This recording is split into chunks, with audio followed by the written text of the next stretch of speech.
sudah kita imani saja sebagaimana mestinya. Kalau kita kalau kita beranggapan bahwa Isra dan Mi'raj Nabi naik ke Sidratul Muntaha ya kan, naik ke langit ketujuh ya kan, untuk bertemu dengan untuk mengambil apa? Tinggikan subhanallah amma yasifun kan. Firman Allah Subhanahu wa taala itu kaidah dasarnya. Maha suci Allah atas kesalahan orang-orang kafir terdahulu mensifati Allah. Benarnya iya, tapi salahnya ada juga. Karena kan takwil ini kan analisa. Dan saya dapat pertanyaan itu tentang ruh. Dan saya jawab, itulah jawaban Rasulullah setelah menunggu beberapa lama tidak mendapat wahyu itu kan. Nah, itu yang diserang sama Oten kalau ternyata Rasulullah tidak diberitahu sama Allah. Sedangkan Yesus itu tahu tentang ruh. Itu yang Ya. Bismillah. Rabbi shrah li sadri wa yassir li amri wahlul 'uqdatam min lisani yafqahu qawli.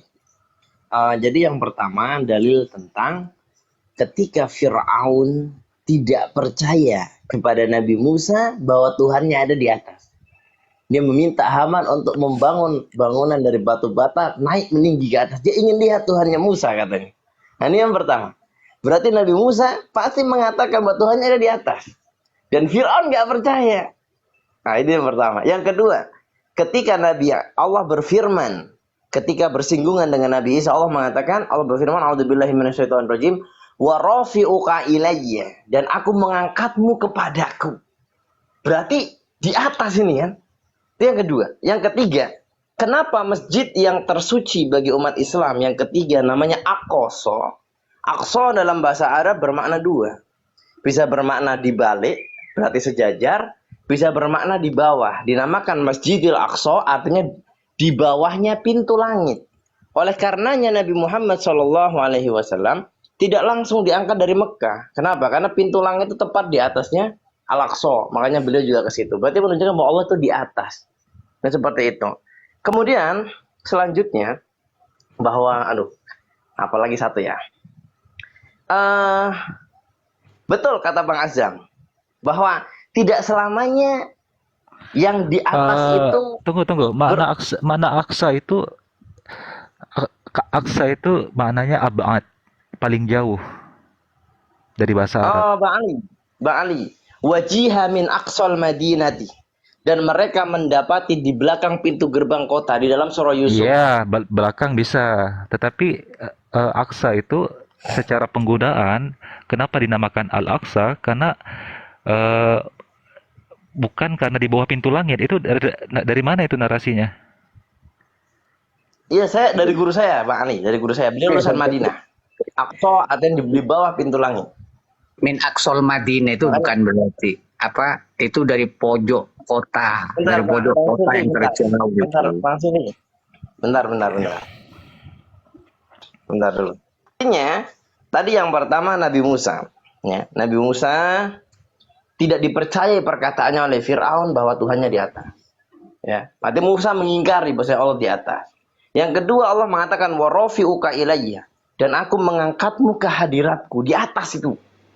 Dibawa ke atas, ya kan? Kemudian Nabi Muhammad SAW mendapatkan amanat besar, sesuatu yang hanya bisa dilaksanakan oleh orang-orang yang khusyuk, yaitu sholat. Beliau juga naik ke atas.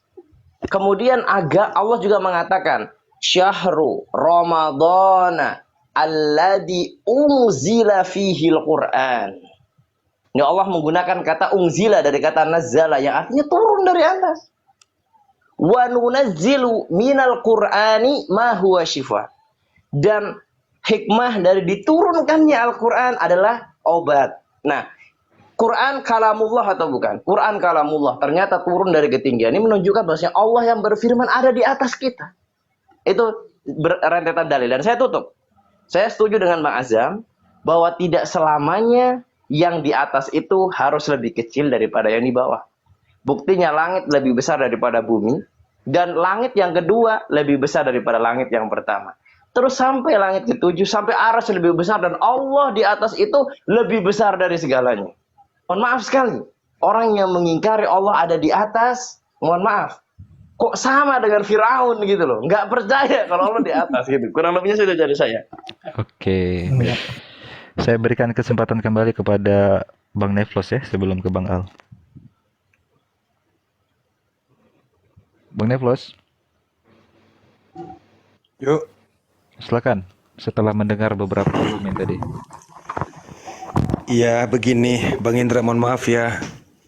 Karena Fir'aun itu ilmunya terbatas. Dan karena yang berkomunikasi itu adalah pertama manusia. Nah, sekarang kita komunikasi dengan menggunakan bahasa Indonesia dan bahasa Arab. Nah, komunikasi itu ada untuk supaya apa? Untuk kita bisa memahami segala sesuatu yang diistilahkan, ya kan? Nah, kan itu tujuannya bahasa, kan begitu.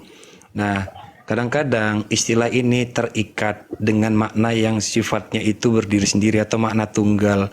Padahal makna itu haruslah jamak, kan begitu. Saya nggak pakai produk-produk filsafat lah, cuman pakai analogi sederhana. Kalau analogi tadi tidak cukup, coba saya kasih analogi lain bahwa ternyata arah yang kita temui itu tidak bisa ditentukan. Kita tidak bisa menentukan arah sebenarnya. Perhatikan ya, ini Firaun bakal kelimpungan ini kalau ditanya kayak begitu. Atau mungkin Musa bakal kebingungan begini. Ini bumi. Terlepas dia datar atau bulat, dua-duanya boleh. Dua-duanya boleh, ini bumi ya. Terlepas dia datar atau bulat terserah. Kan begitu. Ini boleh dibesarin Ustaz?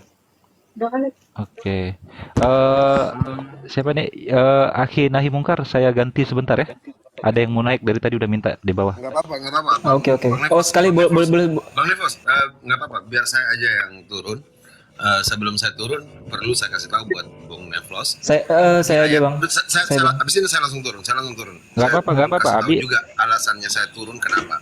Yang pertama, ayat tersebut di belakangnya dikatakan bahwa kata Fir'aun bahwa dia yakin Musa pasti berbohong, pembohong besar. Maka yang ditarik adalah Musa mengatakan hal tersebut. Para nabi menginformasikan hal yang serupa.